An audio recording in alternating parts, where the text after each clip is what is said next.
Good morning student. हम आप लोग क्लास 12 की बायोलॉजी पढ़ाने जा रहे हैं, जिसमें आज का टॉपिक है जेनिटल हार्पिस। जेनिटल हार्पिस क्या होता है?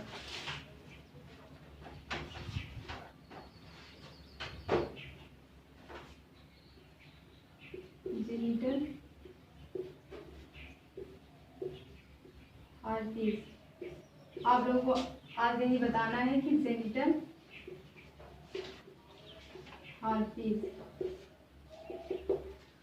तो जेनिटल हार्पिस का कारक क्या होता है, सबसे पहले ये जानते हैं। ये टाइप 2 हार्पिस सिंपलेक्स वायरस के कारण होता है। टाइप 2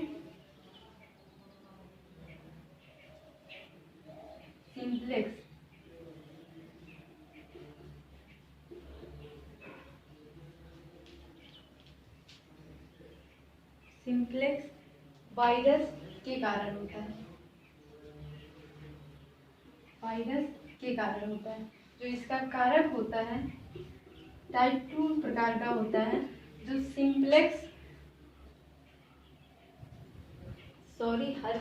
सिंप्लेक्स होता है। हर्पीस सिंप्लेक्स वायरस के कारण होता है जेनिटल डिजीज। अब इसके लक्षण क्या होते हैं? जनांगों पर छाले पड़ आते हैं। लक्षण जनांगों पर छाले पड़ जाते हैं। जैसे आप जल जाते हो, छाले निकलते हैं, उसी प्रकार के छाले निकल आते हैं। दर्द होता है। जब छाले निकलेंगे तो दर्द स्वाभाविक रूप से होता है। और मूत्र त्याग में पीड़ा होती है। मूत्र त्याग में पीड़ा होती है।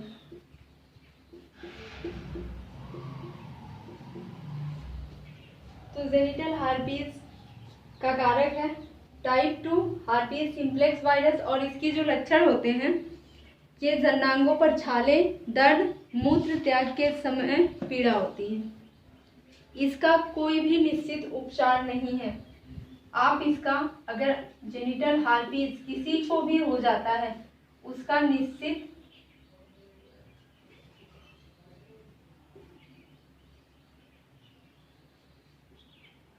उपचार नहीं है, संभव नहीं है। तो जेनिटल हार्पिस का कारक है टाइप 2 हार्पिस सिंपल वायरस। और लक्षण जनांगों पर छाले निकल आते हैं, दर्द का अनुभव होता है और मूत्र त्याग में पीड़ा होती है। और इसका कोई भी निश्चित उपचार संभव नहीं है।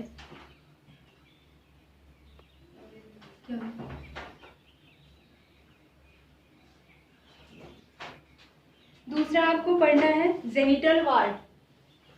दूसरी डिजीज जो वायरसों के द्वारा होती है,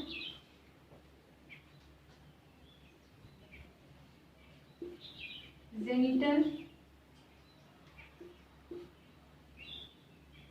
वार्ड। तो जेनिटल वार्ड का जो कारक होता है वो कौन सा कारक होता है? फिर आप लक्षण पढ़ते हो, लक्षण के बाद आप उपचार। तो जेनिटल वार्ड जो होता है वो ह्यूमन पैपिलोमा वायरस है। ह्यूमन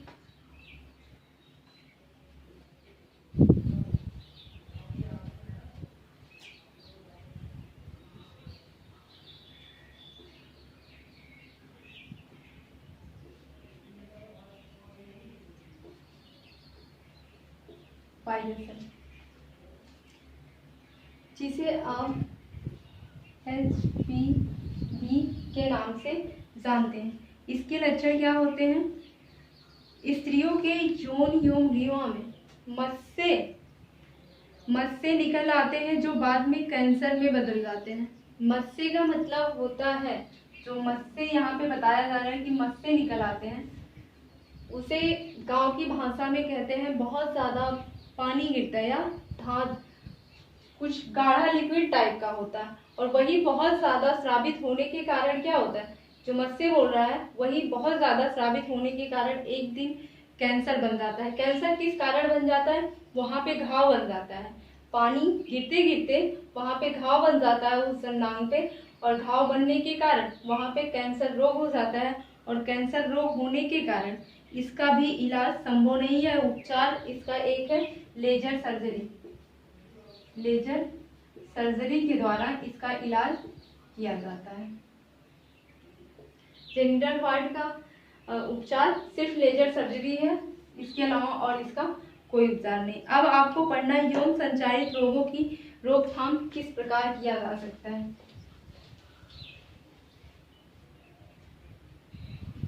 यौन संचारित रोगों की रोकथाम।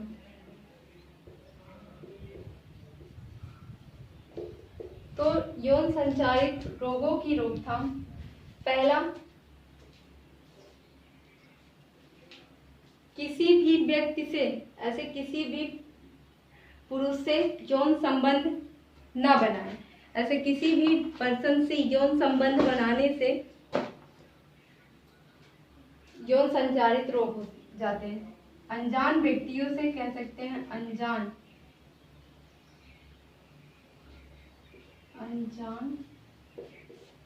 व्यक्तियों के साथ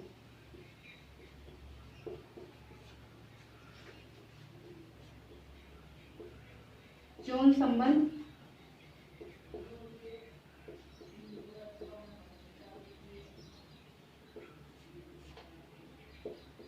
ना बनाएं। जिस व्यक्ति को आप नहीं जानते, उससे परिचित नहीं है, उसके साथ यौन संबंध नहीं रखने चाहिए। दूसरा, मैथुन के समय अवरोधक विधियों का प्रयोग करना चाहिए। मैथुन के समय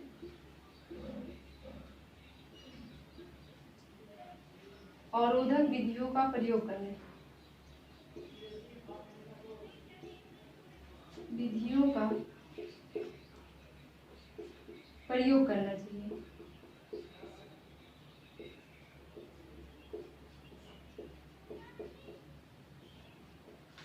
मैथुन के समय अवरोधक जैसे कंडोम, बहुत सारे अवरोधक विधियां आती हैं जिससे जो शुक्राणु और अंडाणु आपस में मिल नहीं पाते, तो क्या होगा, एक दूसरे से मिलेंगे नहीं। तो मैथुन के समय अवरोधक विधि का प्रयोग करने से जब शुक्राणु और अंडाणु नहीं मिल रहे तो यौन संचारित रोग नहीं उत्पन्न होगा।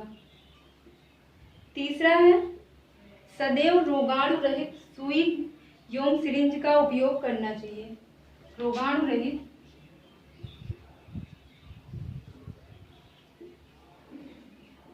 सुई और सिरिंज का प्रयोग करना चाहिए।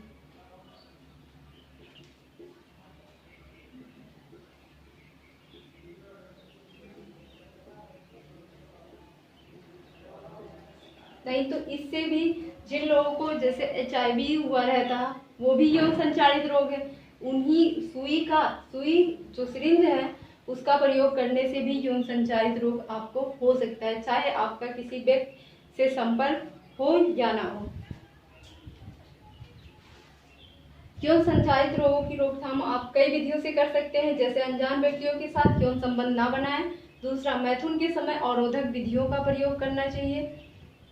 और इसके बाद रोगाणु रहित सुई और सिरिंज का प्रयोग करना चाहिए।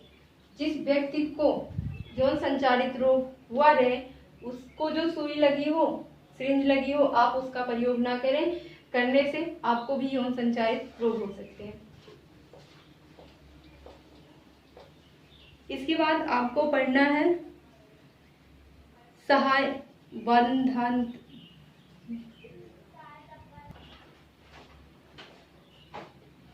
वंध्यता यौन सहायक जनन प्रौद्योगिकी में आपको पढ़ना है, जैसे छिद संभोग करने के पश्चात किसी व्यक्ति के साथ संभोग करने के पश्चात जो दंपति होते हैं, अगर उनको संतान उत्पत्ति नहीं हो रही है, संभोग करने के पश्चात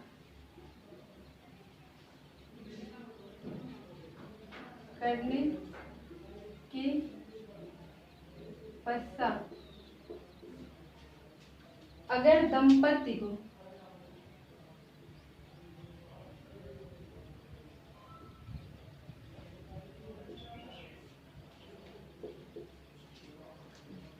संतान उत्पन्न नहीं हो रहे हैं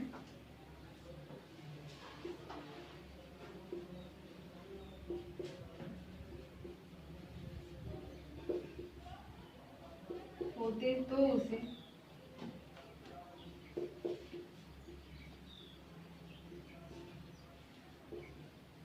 वंध्यता कहते हैं।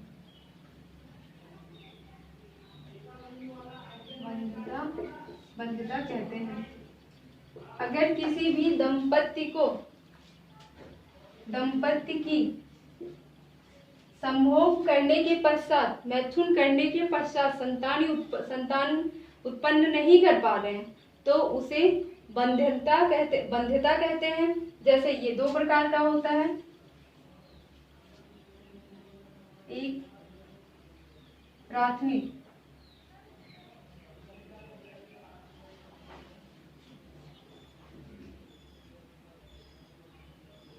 वंध्यता, दूसरा होता है द्वितीय।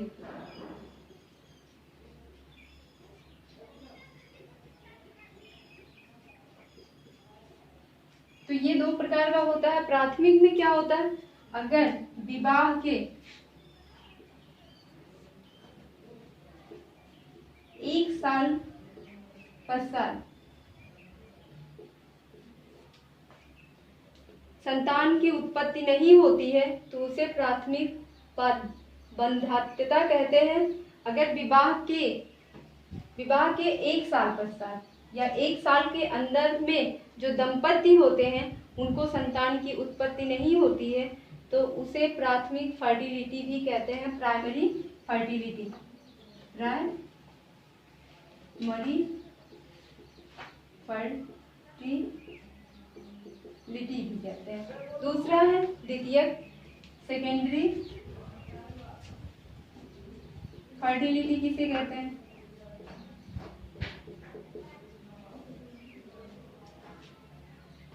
गर्भ धारण करने के पश्चात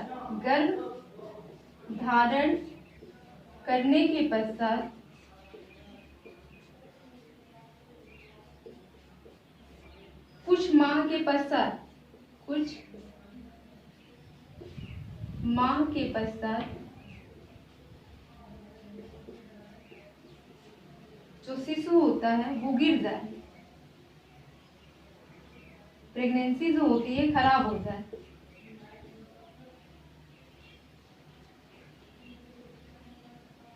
या कह सकते हैं कि पश्चात गर्भपात हो जाए, तो उसे सेकेंडरी फर्टिलिटी कहते हैं।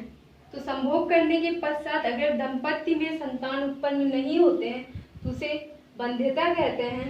जैसे इसमें दो प्रकार के आते हैं, एक प्राथमिक और दूसरा द्वितीयक। प्राइमरी फर्टिलिटी क्या होता है, विवाह के 1 साल पश्चात अगर दंपति जो हैं उनको संतान नहीं उत्पन्न हो रहे हैं तो उसे प्राइमरी फर्टिलिटी कहते हैं। और द्वितीयक फर्टिलिटी किसे कहते हैं, सेकेंडरी फर्टिलिटी। गर्भधारण के पश्चात, गर्भधारण हुआ रहा हो लेकिन कुछ माह के पश्चात गर्भपात हो जाए, बच्चा गिर जाए तो उसे सेकेंडरी फर्टिलिटी कहते हैं। अब आपको पढ़ना है सहायक जो जनन प्रौद्योगिकी है कि जिन दंपतियों को संतान नहीं उत्पन्न होते हैं उनको किन किन विधियों द्वारा संतान उनमें उत्पन्न कराया जा सकता है।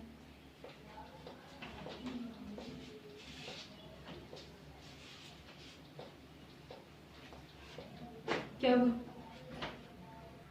तो जनन प्रौद्योगिकी किसे कहेंगे? जनन प्रौद्योगिकी में क्या होता है, वंध्यता के निवारण के लिए चिकित्सालयों में जो विभिन्न विशिष्ट संभोग की व्यवस्था होती है इसे वंध्यता चिकित्सालय कहते हैं। जहाँ पे अगर किसी दंपति को संतान उत्पन्न नहीं हो रहे हैं तो किसी भी विधि द्वारा उसको उसमें जो शुक्राणु होता है शुक्राणु को ट्रांसफर किया जाए और शुक्राणु को ट्रांसफर करने के बाद उसमें गर्भ धारण करवा दिया जाए, यही जनन प्रौद्योगिकी है। और ये कई विधियों के द्वारा कराई जाती है। जैसे पहला इसमें आता है अंतः गर्भाशयी शुक्राणु सेचन। तो अंतः गर्भाशयी शुक्राणु सेचन क्या होता है? इस विधि का उपयोग सिर्फ किसमें किया जाता है? स्त्रियों में किया जाता है। स्त्रियों के अलावा पुरुषों में नहीं किया जाता, क्योंकि शुक्राणु का सेचन कराया जा रहा है, उसका रोपण कराया जा रहा है। अगर यहाँ पे अंडाणु होता तो कह सकते थे, लेकिन अंडाणु का सेचन कभी नहीं कराया जाता, सिर्फ शुक्राणुओं का सेचन कराया जाता है। शुक्राणुओं का सेचन स्त्रियों में कराया जाता है। तो इसमें पति के शुक्राणु को, जो दंपति होते हैं उनके पति के शुक्राणु को निकाल लिया जाता, और उनके शुक्राणु को निकाल कर अगर कम सक्रिय है, तो अगर पति के जो शुक्राणु होते हैं कम सक्रिय हैं, तो उसको कुछ दिन के लिए रख दिया जाता, और उसको अधिक सक्रिय बनाकर, कम सक्रिय के बाद उसको क्या किया जाएगा? जनन प्रौद्योगिकी के कुछ लैब होते हैं, चिकित्सालय होते हैं, वहां पर उसको अधिक सक्रिय बनाया जाएगा। अधिक सक्रिय बनाकर फिर उसको क्या कर दिया जाएगा? स्त्री में रोपित कर दिया जाएगा। और जब स्त्री में उसको रोपित कर दिया जाएगा तो शुक्राणु का अंडाणु से निषेचन होगा, और वहां पे क्या बनेगा? युग्मनज का निर्माण होगा, और धीरे धीरे पूरी जो 9th मंथ की प्रक्रिया होती है वो स्त्री में प्रारंभ होंगी। दूसरा आता है युग्मनज अंतः अंडवाहिनी। दूसरा है युग्मनज अंतः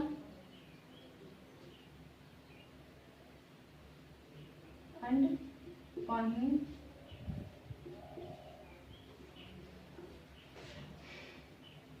स्थानांतरण।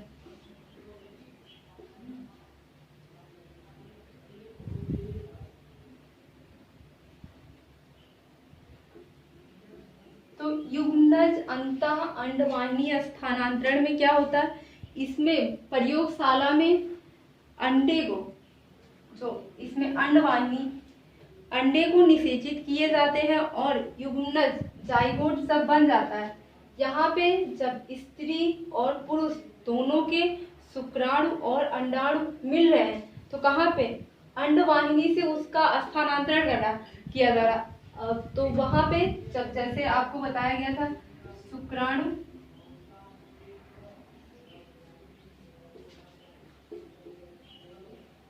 और अंडाणु मिलके युग्मनज का निर्माण करते हैं, और ये शुक्राणु नर से आएगा और ये अंडाणु मादा से आएगा। तो ये दोनों को क्या करेंगे? युग्मनज का निर्माण हुआ रहेगा। इसको 24 घंटे के पश्चात क्या करेंगे? अंडवाहिनी से निकाल लेंगे। अंडवाहिनी से निकालने के बाद लैपोस्कोप एक होता है, लैपोस्कोप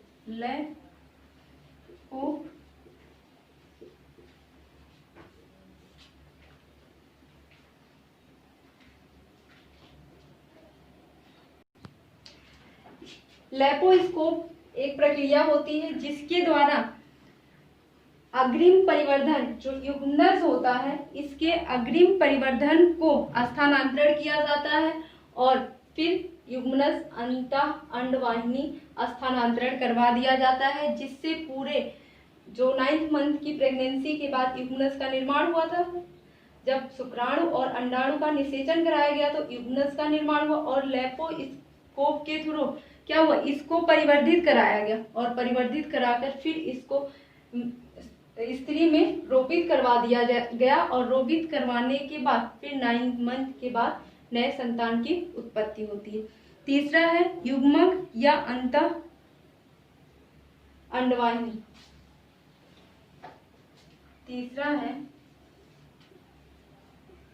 युग्मक या अंतः अंडवाहिनी स्थानांतरण।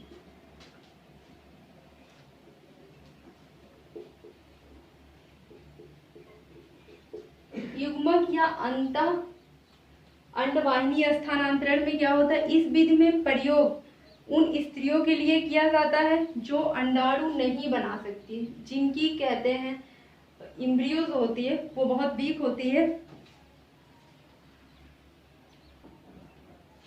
युग्मक या अंतः अंडवाहिनी स्थानांतरण जो होता है, इस विधि में के प्रयोग जो होता है उन स्त्रियों में किया जाता है जिनका जो अंडवाहिनी जो होता है, कहा जाता है बच्चेदानी कमजोर होता है, उन स्त्रियों पर यह प्रयोग किया जाता है।